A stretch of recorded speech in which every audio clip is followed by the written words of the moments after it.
Arint, namaskar. This is the second video on figures of speech. Today we are going to study few more figures of speech. उसमें से ये 4 figure of speech आपके सामने है.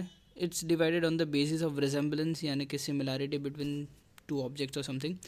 तो 4 जो figures of speech है वो simile, metaphor, personification, apostrophe. These are all very simple one. आपको सिर्फ ये एक slide is enough to differentiate between this four. देखो सिमिली जो होता है उसमें दो चीज़ों के बीच में कंपेयर किया जाता है by using the word like and as. Metaphor में कंपैरिजन किया जाता है दो चीज़ों के बीच में but without any usage of the word like and as. Direct comparison है. Personification, the name itself suggests किसी एक नॉन ह्यूमन ऑब्जेक्ट को पर्सोनिफाई किया जा रहा है. एंड अपोस्ट्रॉफी, किसी को नॉन ह्यूमन ऑब्जेक्ट को हम एड्रेस करेंगे. Late us see this in more detail now. Simile, यहाँ पे कुछ एग्जांपल दे रखे हैं जैसे कि बिजी एज अ बी, यानी कोई इंसान बी की तरह, हनी बी की तरह बहुत बिजी होता है तो we call him that he is very busy as a bee. तो हम कंपेयर कर रहे हैं बी के बिजीनेस को किसी एक पर्सन के बिजीनेस के साथ. Then something is sparkling like diamonds. तो यहाँ पे जैसे कि शूज़ है तो shoes are sparkling like diamonds. तो शूज़ को डायमंड्स के साथ कंपेयर किया जा रहा है क्योंकि दोनों में एक सिमिलैरिटी है स्पार्कलिंग की. लेकिन note the usage of the word as and like. ठीक है, तो जहाँ पे भी एज और लाइक दिखे सिमिली लिख दीजिए. अगर ऐसा किसी ने आपको बोला तो वो गलत बोला. बात आधी सत्य है, इट्स अर्ध सत्य. कुछ उसके अंदर रह जाता है. हर जगह पे लाइक देख लिया मतलब सिमिली नहीं होता है. जैसे कि एक एग्जांपल लिख देता हूँ. I like pizza. फाइन. अब यहाँ पे जो लाइक है, ये लाइक वर्ड का इस्तेमाल हम क्या करने के लिए बता रहे हैं कि मुझे पसंद है पिज़्ज़ा. कंपैरिजन नहीं कर रहे पिज़्ज़ा और मेरे बीच में. ऐसा नहीं बोल रहा हूँ कि आई एम लाइक पिज़्ज़ा, मैं पिज़्ज़ा जैसा हूँ ऐसा नहीं. आई लाइक पिज़्ज़ा मतलब मुझे पसंद है pizza. So I hope you understand the difference. ये लाइक वाला कि जहाँ जहाँ पे भी लाइक देखा डायरेक्टली सिमिली मत लिखिए.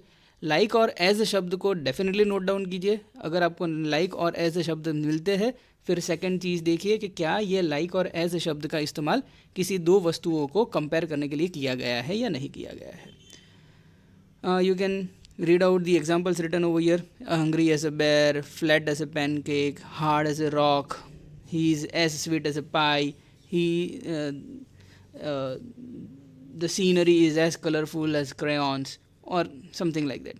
ठीक है, तो सब जगह पे आप लाइक और ऐसे शब्द का इस्तेमाल देख पाओगे.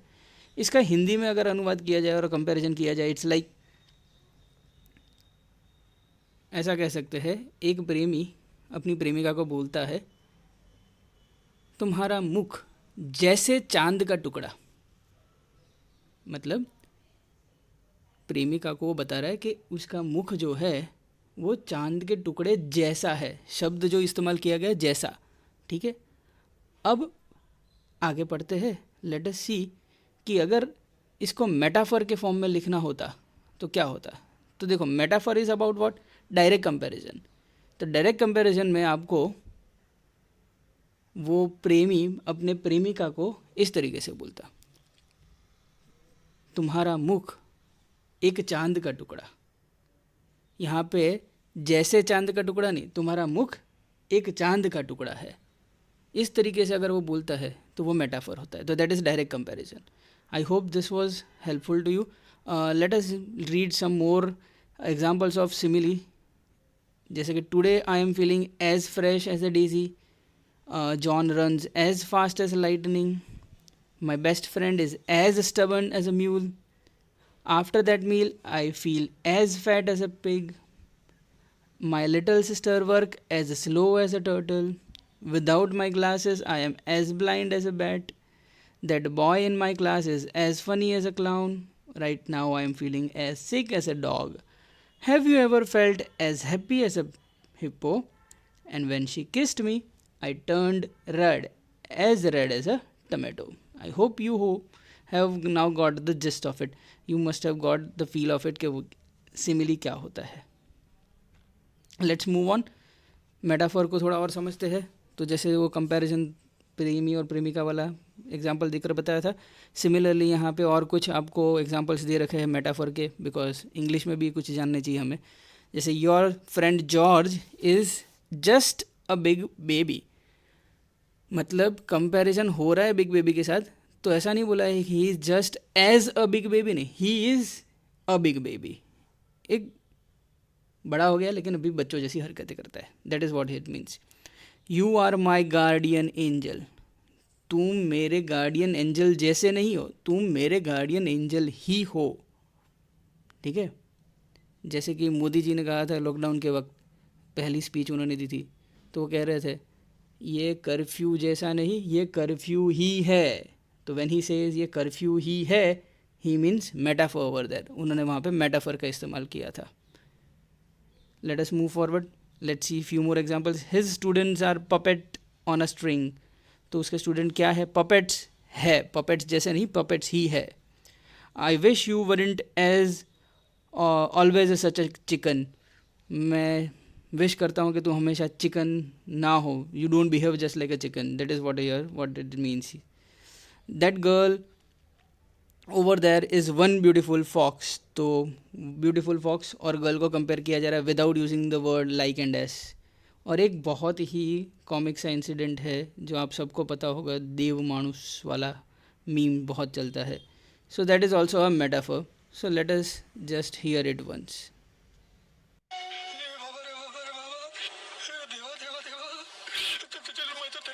समझता था तो राम निकला रे, देव मानुस निकला, तो बाबूराव के लिए अपना किडनी बेचे।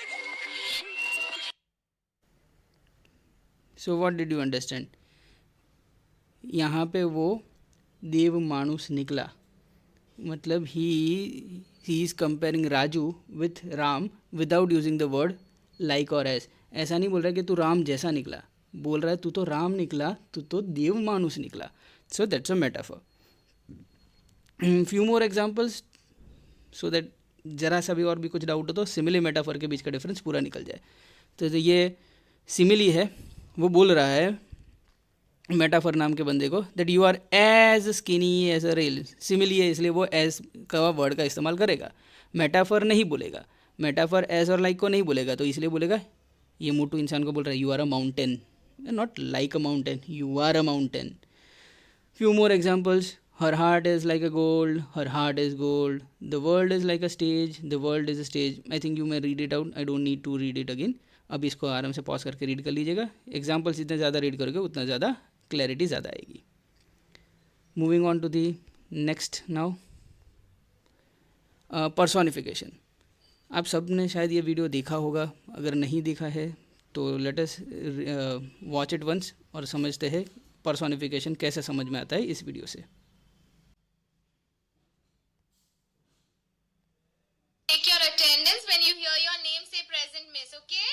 Quarantina Joshi. Present, miss. Lockdown Singh Rathore. Present, miss. COVID Avasthi. COVID.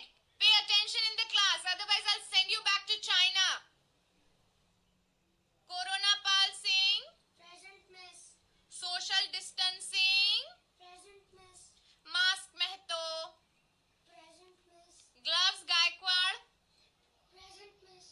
Wuhan Bhadoria. Wuhan, you and COVID are very naughty. Get out of my class right now. And my favorite, Atmanirbhar Kelawala. Present, miss. So what did you learn over here? This madam over here has personified each and every object that is there around us.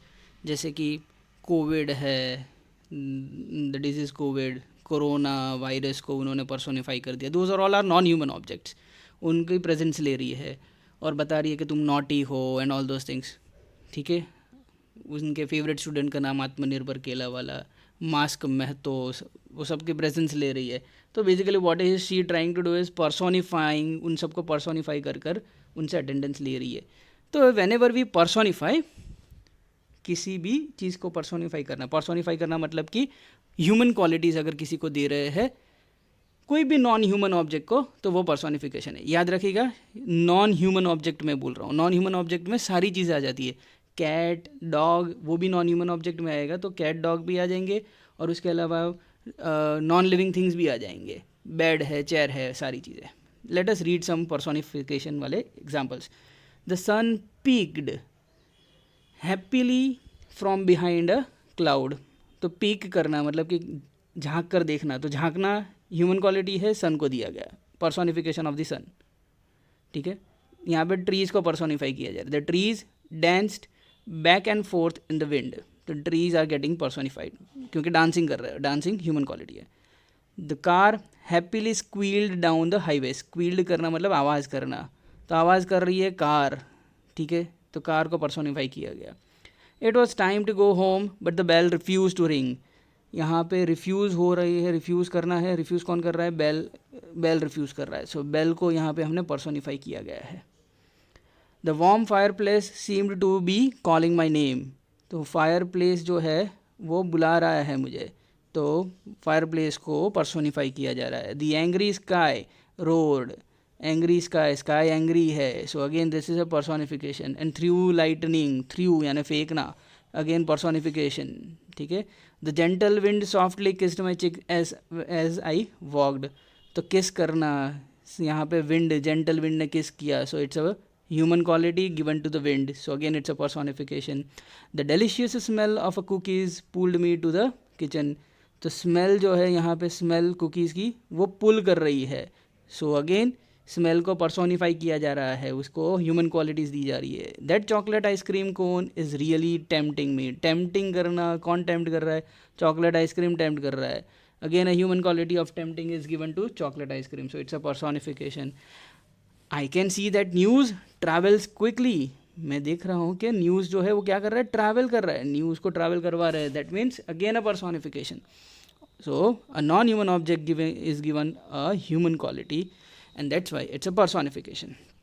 A bear hugs, तो bear hugs जैसे कहते हैं, तो ये एक personification होता है।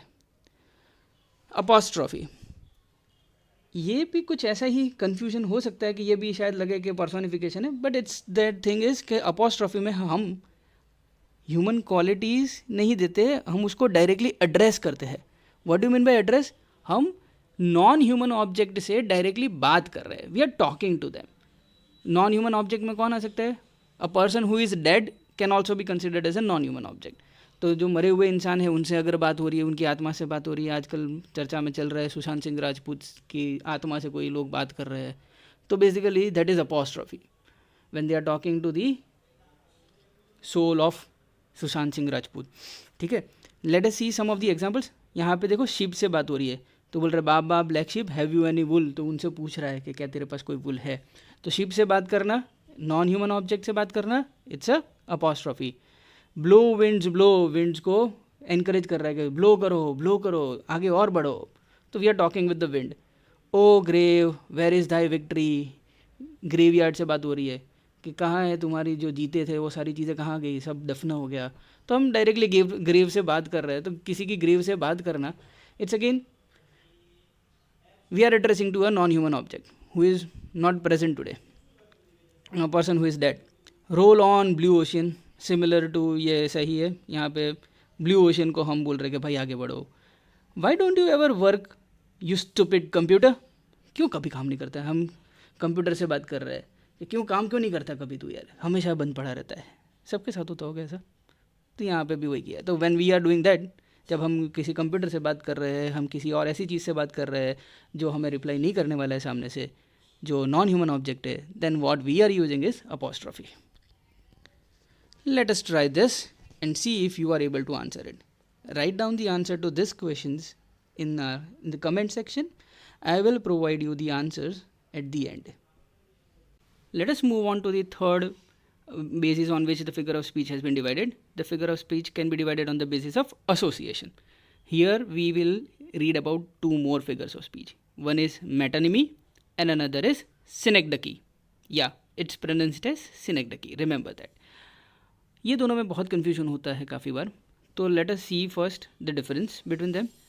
Metonymy में एक शब्द का इस्तेमाल किया जाएगा टू रिप्लेस द कंसेप्ट को रिप्लेस करने के लिए शब्द का इस्तेमाल किया जाएगा। जबकि सिनेक्ट की में we will use a word जो एक पार्ट होगा इंस्टेड ऑफ द होल, और sometimes we may use the whole instead of the part.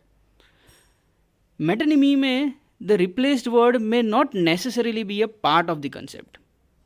जिस कंसेप्ट को दर्शाने के लिए हमने जो शब्द इस्तेमाल किया है, ज़रूरी नहीं है वो शब्द उस कंसेप्ट का पार्ट हो। जबकि सिनेक्ट में वो ज़रूरी है, the replaced word has to belong to the word it replaces. Fine. And very important one, last one, कि या there are some synecdoche that can be called as an example of metonymy. तो कुछ सिनेक्ट के examples metonymy भी कह सकते हैं। तो ज़रूरी नहीं है, ऐसा कोई वाटर टाइट कंपार्टमेंट नहीं है कि ये सिनेक्ट ही होगा, नहीं, कुछ सिनेक्ट मेटोनिमी भी हो सकते हैं। लेट्स सी फॉरवर्ड, आगे देखते हैं। अब थोड़ा डिटेल में पढ़ते हैं मेटोनिमी को। जैसे कि यहाँ पे एक बड़ा कॉमिक सा एग्जांपल दे रखा है। एक इंसान ने बोला कि give land me your years, तो इस इंसान ने अपने कान निकाल कर दे दिए। उसने लिटरल सेंस में ले लिया कि हाँ सच में कान मांग रहा होगा, but actually land me your years का मतलब क्या होता है? The concept of listening. What he meant was, सामने वाले ने जब उसको बोला होगा land me your years, what he meant was तुम मेरी बात सुनो, ठीक है, लिसन टू मी। तो lend me your ears means listen to me, that is metonymy. जैसे यहाँ पे टप्पू के पापा, सो इट्स अ कंसेप्ट यहाँ पे क्या है कि दया अपने हस्बैंड के लिए ये शब्द का इस्तेमाल करती है, ठीक है। तो ये एक मेटोनिमी हो गया। देखते हो और एग्जांपल्स, तो you will get more clarity on it. देखो यहाँ पे एक एग्जांपल, एक लाइन दे रखी है, the White House declared that we are at war with Mars. White House थोड़ी डिक्लेयर करेगा, वाइट हाउस के अंदर रहने वाला प्रेसिडेंट डिक्लेयर कर रहा है। तो बेसिकली प्रेसिडेंट ने डिक्लेयर किया होगा वॉर, बट हमने प्रेसिडेंट को हटाकर वाइट हाउस का शब्द इस्तेमाल कर लिया, सो दैट्स अ मेटोनिमी। जब यहाँ पे हम काफ़ी बार मोनार्क को एड्रेस कर रहे हैं, एक मोनार्क, क्वीन, किंग, किसी को एड्रेस करने की बात करें, या कभी उनको एक वर्ड में, एक सेंटेंस में इस्तेमाल करना हो, तो sometimes what we say is, instead of saying that monarch gave a very grand party, what we say is the crown gave a very grand party. तो ऑब्वियस ही बात है, क्राउन तो पार्टी नहीं देगा ना, पार्टी कौन देता है? पार्टी जो दे रहा है वो मोनार्क होगा, ये क्वीन या किंग होगी, ठीक है। सो मोनार्की, पावर, ये कंसेप्ट को डिस्क्राइब करने के लिए, कंसेप्ट, रिमेंबर द वर्ड, ये मोनार्की, पावर, ये कंसेप्ट को डिस्क्राइब करने के लिए हम क्राउन शब्द का इस्तेमाल करते हैं काफ़ी बार। So that's why it's a metonymy. Here the concept of monarchy, power, government, queen, king, उसकी जगह पे हमने क्राउन का इस्तेमाल किया। And second thing also you remember, if we separate out the crown, अगर क्राउन को सेपरेट कर दे किंग या क्वीन में से, तो भी वो क्वीन या किंग अभी भी क्वीन और किंग ही रहेंगे। समझ में आ रहा है? So it is not that the crown is a part of queen और अ किंग। जैसा कि हमने कहा था, सिनेक्ट में होना ज़रूरी है, लेकिन मेटोनिमी में वो क्वीन या किंग का पार्ट होना ज़रूरी नहीं है। सिर्फ क्वीन या किंग से रिलेटेड वर्ड होना चाहिए, उसका पार्ट, उसके शरीर का या किसी भी चीज़ का उसका पार्ट होना ज़रूरी नहीं है। One of the very best example is this one, picture speaks 1000 words, pen is mightier than sword. आपको पता ही है, ये वाला मैंने पिक्चर बनाया है, but what is it, what the picture is saying is pen is mightier than sword. अब pen जो है वो स्वॉर्ड से माइटियर कैसे हो सकती है? मतलब वो उससे ताकतवर हो सकती है? ऑब्वियसली नहीं, लिटरल सेंस में नहीं हो सकती। लेकिन यहाँ पे जब वो बोलते हैं pen is mightier than sword, what we mean is, pen यहाँ पे किसी एक कंसेप्ट को रिप्रेजेंट कर रहा है, और वो कंसेप्ट है राइटिंग, आपकी लिखाई। आपने बड़े बड़े अच्छे अच्छे आर्टिकल्स लिखे न्यूज़पेपर में, ताकि लोग इंस्पायर होकर रिवोल्यूशन किया और एक बदलाव लाया, तो that is what you call it as writing. तो यहाँ पे पेन जो है वो क्या दर्शा रहा है? एक कंसेप्ट को दर्शा रहा है, दैट इज़ राइटिंग को। जबकि स्वॉर्ड जो है वो क्या, what is the sword representing over here? The sword is representing we can say war, या फिर झगड़ा, काइंड ऑफ थिंग। तो यहाँ पे हम ये बताना चाह रहे हैं कि वॉर से भी ज़्यादा माइटी, ज़्यादा स्ट्रॉन्ग है आपकी लिखाई, ठीक है। तो कंसेप्ट को बताने के लिए हमने पेन और स्वॉर्ड का इस्तेमाल किया। So when we say pen and a sword over here in this sentence, it's a metonymy. Fine, let us see more few examples. ऐसी चीज़ें अगर आपको कहीं सेंटेंस में दिख जाए तो मतलब समझिएगा कि ये मेटोनिमी है। जैसे कि द सूट्स, सूट शब्द ज़्यादातर बिजनेस पीपल के लिए यूज़ किया जाता है अगर बिजनेस पर्सन है तो, जैसे कि the suits were at the meeting, मतलब कि बिजनेस पीपल जो थे, जो बिजनेसमैन थे, वो मीटिंग में थे। अब यहाँ से सूट्स को बिजनेस पर्सन से अलग करके देख लो, क्या वो अब बिजनेसमैन नहीं रहेंगे? ऑब्वियसली रहेंगे। ऐसे ज़रूरी नहीं है कि वो सूट में पहना होगा तभी बिजनेस पर्सन कहलाएगा, नहीं पहना होगा तो भी कहलाएगा तो business person. But business person से रिलेटेड एक शब्द हमने इस्तेमाल किया है, सूट। तो ज़रूरी नहीं है कि सूट इसका बिजनेसमैन का कोई एक पार्ट होना ज़रूरी नहीं है, इसलिए वो मेटोनिमी है। ठीक है, जब सिनेक्डकी पढ़ेंगे तब ध्यान नोट कीजिएगा, वो एक वर्ड जिस वर्ड को रिप्लेस कर रहा होगा वो किसी ना किसी का पार्ट होगा। यहाँ पे जैसे डिश का वर्ड इस्तेमाल किया for the entire plate of the food, तो the dish we had at a restaurant was very delicious. तो what we meant was the food was delicious. अब वो डिश में सर्व ना किया हो, किसी और चीज़ में सर्व किया हो, बाउल में सर्व किया हो, तो क्या वो अब वो फूड नहीं, क्या वो अब फूड नहीं कहलाएगा? It's still a food. So if you remove the dish still it's a food. ठीक है, तो फूड के लिए हम सिर्फ उसके रिलेटेड एक वर्ड का इस्तेमाल कर सकते हैं, जैसे कि डिश का इस्तेमाल कर लिया, तो इसलिए वो मेटानिमी हो गया। वैसे ही साइट के लिए देखना, तो see as far as your eyes goes, what we mean is जहाँ तक आपकी साइट जाती है वहाँ तक देखिए। तो हमने एक कंसेप्ट, साइट का जो कंसेप्ट है उसको हटाकर हमने आइज शब्द इस्तेमाल कर लिया। कोई अट्रैक्टिव ओल्ड मैन हो तो हम उसके लिए बोल सकते हैं कि he is a silver fox. ठीक है, तो यहाँ पे अट्रैक्टिव ओल्ड मैन के लिए अगर हमने सिल्वर फॉक्स शब्द इस्तेमाल किया तो क्या सिल्वर फॉक्स निकाल दिया जाए तो क्या वो ओल्ड मैन अट्रैक्टिव नहीं होगा? Still it will be attractive. तो silver fox is not a part of an older man, but still it is a word which is used for the older man, so it becomes a metonymy. It's an associated word but not necessarily be a part of the man. Similarly, hand का मतलब होता है give me your hand, I will need your hand for this project. What I mean is I will need your help.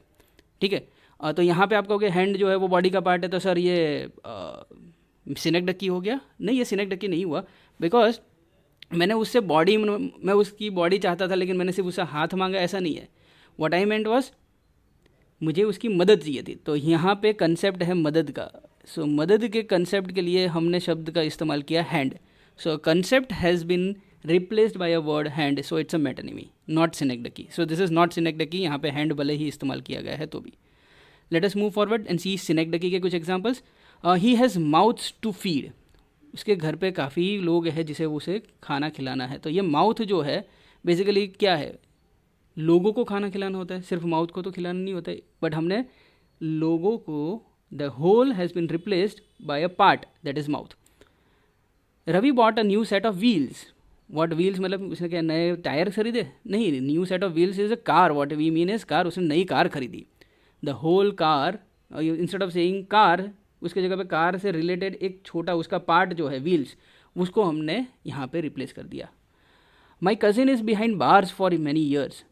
तो behind bars, bars के पीछे होना मतलब क्या, वो प्रिजन में है। तो instead of saying prison, prison का एक पार्ट है बार, हमने वो इस्तेमाल कर लिया। Irfan Khan works in Bollywood. What we mean, Bollywood का मतलब क्या है? Film industries.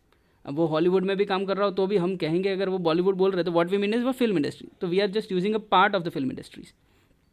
ठीक है, तो यहाँ पे आपको समझ में आ रहा होगा कि किसी भी पार्ट का इस्तेमाल कर लो होल की जगह पे, हम सिनेक्डकी, वो सिनेक्डकी बन जाएगा। Let's see few more examples of synecdoche. Let's see this. The name of a country is used in place of the government or an economy. Like if we say India signed an MOU with Japan, what does that mean? Does it mean that every people of India has signed an MOU with the every people of Japan? Obviously नहीं। समझ में आ रहा है ना कि सारे लोगों ने तो ऑब्वियसली एमओयू साइन नहीं किया। किसने साइन किया? इंडिया की गवर्नमेंट ने जापान की गवर्नमेंट के साथ एमओयू साइन किया। So we can say that the whole is used just to represent the part of it. India का नाम यूज़ किया गया है लेकिन हम रिप्रेजेंट क्या बताना क्या चाह रहे हैं, सिर्फ उसका एक पार्ट, इंडिया के एक पार्ट को रिप्रेजेंट करवाना चाहते हैं, यानी कि गवर्नमेंट को। ये बहुत ही कॉमन सा एक एग्जाम्पल है। दूसरा ये name of a sports team, जैसे कि India defeated England in a cricket match. So what does that mean? क्या इंडिया के सारे प्लेयर्स ने, सारे के सारे पॉपुलेशन की जो सारी जनता है, या सारी जनताओं ने हरा दिया इंग्लैंड की जनता को? Obviously not. not the complete population we are talking about. We are talking about only the few players who played the cricket match. ठीक है, तो वो 11 खिलाड़ियों के बारे में बात हो रही है. So we have used the word India, that is a whole, to describe only a part, that is the cricket team. Similarly, press का नाम press word यूज़ किया जा सकता है to represent journalists. Similarly, the Pentagon can be used. Pentagon is a place in USA जहाँ पे military decisions लिए जाते हैं. तो just to refer the staffs of the Pentagon, तो decision is taken by the Pentagon. The Pentagon took some decision. तो कहने का अर्थ क्या है, वहाँ के जो ऑफिसर्स है पेंटागन के अंदर, उन लोगों ने डिसीजन लिया है. बट हम एज अ होल पूरा वर्ड पेंटागन यूज़ कर रहे हैं. ठीक है, to describe only the part of Pentagon, that is the officers of the Pentagon. Similarly, the restaurant service gives a better service. The service of this restaurant is very good. ऐसा अगर हम कहना चाह रहे हैं तो what do we mean is the staff of that restaurant is well behaved. हम वो कहना चाह रहे हैं, लेकिन फिर भी हमने वर्ड इस्तेमाल कर लिया the restaurant. तो यहाँ पे भी whole has been used just to describe the part of it. Hired hands का मतलब होता है workers. Like suppose a businessman saying that I will need more hired hands to complete this project on time. So what he means is कि हमें और ज़्यादा workers की ज़रूरत पड़ेगी ये प्रोजेक्ट को अगर समय पर ख़त्म करना है तो. Just try to recall that hand वाला एग्जांपल. जब हम मेटानिमी पढ़ रहे थे, मेटानिमी में हमने हैंड वर्ड यूज़ किया था to describe a concept called as help. I will need your hand to finish this project. So what does that mean, मुझे तुम्हारी मदद की ज़रूरत पड़ेगी. तो हैंड का मीनिंग दोनों हो सकता है, वर्कर भी हो सकता है, हेल्प भी हो सकता है, depending upon the context of the question. तो क्वेश्चन किस कंटेक्स्ट में बोला जा रहा है उस पर डिपेंड करेगा. और अगर वो हैंड का मतलब हेल्प हो रहा है तो इट्स मेटोनिमी, और है हायर्ड हैंड्स जैसे शब्द यूज़ किया गया है तो उसका मतलब वर्कर्स होगा, तो it's a synecdoche. Fine. Now let us try to create synecdoche on our own.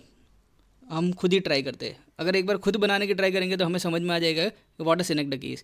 How can you create synecdoche. तो ट्राई कीजिए, इमेजिन एनीथिंग, कोई एक ऐसी चीज़, कुछ भी एक चीज़ इमेजिन कीजिए. लेट अस इमेजिन सी. अब सी को रिप्रेजेंट करने के लिए आप सी का कोई भी एक पार्ट ले लो और सी को डिस्क्राइब कर दो. जैसे कि अगर हम बोले कि सी एनक्रोच्ड द लैंड, वो सी जो है वो लैंड के ऊपर आ गई, लैंड को उसने कवर कर लिया. तो सी की जगह पे you can use a word wave. Wave is a part of a sea. तो हम instead of saying sea encroach the land, हम बोल देंगे wave encroach the land. Understood. Also one more thing, like और एक एग्जांपल ले लेते हैं. जैसे कि आप क्लासरूम में हो, टीचर ने बोला कि क्लास में कितने बच्चे हैं वो गिनना है. तो she can say, the teacher can say count the students in the class, और she can also use a part of a student. Student के किसी एक पार्ट को इस्तेमाल करते हुए टीचर बोल सकती है, लेट अस से जैसे कि हेड्स बोल दिया, count the heads in the class. So how many heads are there in the class. तो हाउ मेनी हेड्स शब्द यूज़ किया. हेड्स शब्द किसके लिए यूज़ किया गया, to count the number of students in the class. Understood. तो हमने पार्ट को इस्तेमाल कर दिया होल को डिस्क्राइब करने के लिए. I hope you get the idea by now what the synecdoche is. Now let us try few more examples and check out our knowledge कि हमें कितना दिमाग में उतरा है. तो here are the examples. One more example जहाँ पे आपको सिनेक्डकी और मेटानिमी के बीच में पूरा का पूरा क्लियर डिफरेंस समझ में आएगा. See the boots. This picture is describing the boots. Now this same picture is metonymy as well as synecdoche. Can you think why it's a synecdoche and why it's metonymy? Pause the video, try to answer it. If you can possible, write it in the comment section right now. The next slide will give you the answer. Okay. Hopefully you have given the correct answer. These are the answers. It's a metonymy because the boots can describe a concept, military. Military is a concept. ठीक है. It can also describe some person. Part, boot is a part which is used to describe the whole, that is the soldier. तो आप कह सकते हो कि ये एक पार्ट है बूट्स जिसको होल को डिस्क्राइब करने के लिए इस्तेमाल किया गया है. That's why it's सिनेक्डकी.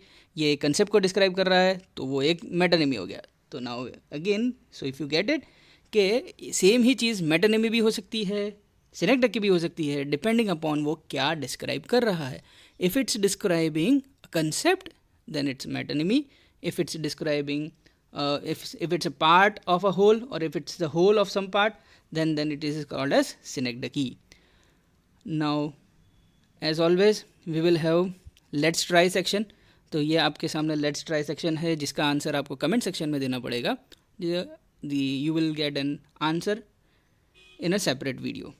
सो इसका जो भी आंसर है please put it down in the comment section. If you have any doubt, any further doubt, also put it in the comment section. And if you feel that you are this video was any help to you, please do like it and share it. Thank you.